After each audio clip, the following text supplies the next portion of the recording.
Cuando Jesús explica o habla del reinado de Dios, usa siempre imágenes que están tomadas de la vida real, que tienen que ver con situaciones del cotidiano que todos conocen y comprenden muy bien.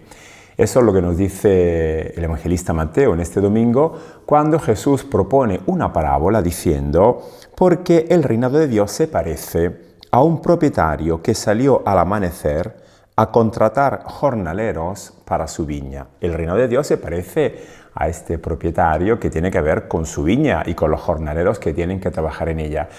La imagen de la viña tenía una gran resonancia en la tradición de Israel porque la habían usado ya los profetas en el pasado para decir que el pueblo de Israel era como una viña que Dios había plantado y que había cuidado con mucha atención para que diera buen fruto.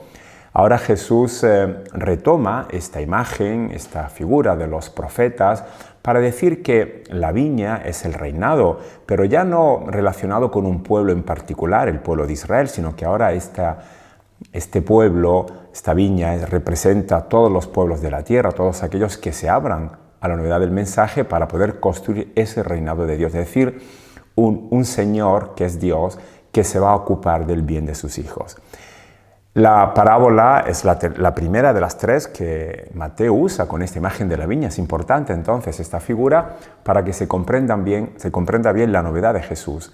Y las parábolas tienen siempre algunas incongruencias para que llamen más la atención a los interlocutores, a los que están escuchando a Jesús. Porque ha dicho Mateo, retomando estas palabras de Jesús, que fue el propietario el que salió al amanecer muy temprano a contratar los jornaleros. Es algo muy extraño porque el propietario no iba a hacer este trabajo, eso lo hacía su encargado, su oficial. El propietario era el señor de la viña, tenía toda una distinción y no se ocupaba de esas cosas.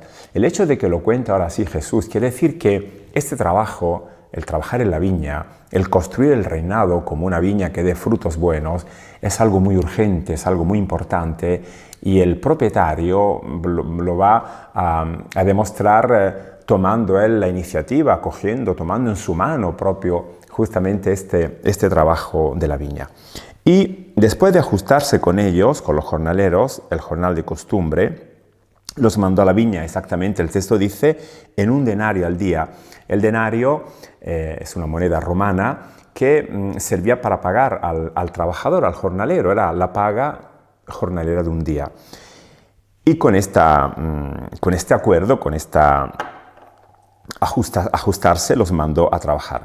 Salió otra vez a media mañana, vio a otros que estaban en la plaza sin trabajo y les dijo, normalmente los jornaleros esperaban, se contrataban día a día, a jornada, y esperaban que lo llamaran los encargados de estos terrenos, de estos latifundios. Id también vosotros a mi viña y os pagaré lo que sea justo. Ya no dice el jornal de costumbre, el denario, sino algo que tiene que ver con la justicia de este propietario. Ellos fueron.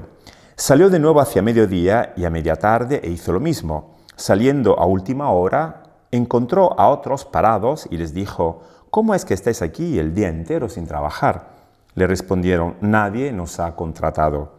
Él les dijo, y también vosotros a la tarde, a la viña.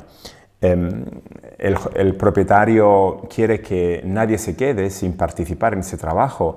Los que se han quedado esperando la llamada no es porque fueran holgazanes, incluso de la última hora, esos que llegan ya prácticamente al final de la jornada, sino porque nadie se había ocupado de invitarlos o de llamarlos o de proponerles ese trabajo. Esto quiere decir que el propietario está muy interesado a que todos puedan participar, que todos puedan entrar en esta realidad, que nadie se quede excluido. Y al cabo del día, caída la tarde, dijo el dueño de la viña a su encargado, llama a los jornaleros y págales el jornal, empezando por los últimos y acabando por los primeros. Llegaron los de la última hora, esos que habían trabajado apenas una hora, ni siquiera, y cobraron cada uno un denario entero, que era la paga que se había acordado para todo el día. Al llegar los primeros pensaban que les darían más, pero también ellos cobraron el mismo jornal por cabeza. Y al recibirlo se pusieron a protestar contra el propietario. Estos últimos han trabajado solo 1 hora y los has tratado igual que a nosotros, que hemos cargado con el peso del día y el bochorno. Él repuso a uno de ellos: amigo, no te hago ninguna injusticia. La parábola quiere hablar de esta justicia, o lo que la gente puede entender como injusticia, para poder ver el reinado de Dios como una imagen, como una propuesta de sociedad nueva. La justicia de Dios no se deja condicionar o no responde a los méritos de las personas. Esto es típico de la religión. La religión establece una serie de normativas, de observancias, y cada uno, en base a los méritos por lo que ha observado, será ulteriormente luego pagado. En cambio, Jesús enseña algo muy nuevo. La categoría del mérito ya no sirve en la sociedad, en este reinado de Dios, sino que es la categoría de lo gratuito, de la generosidad.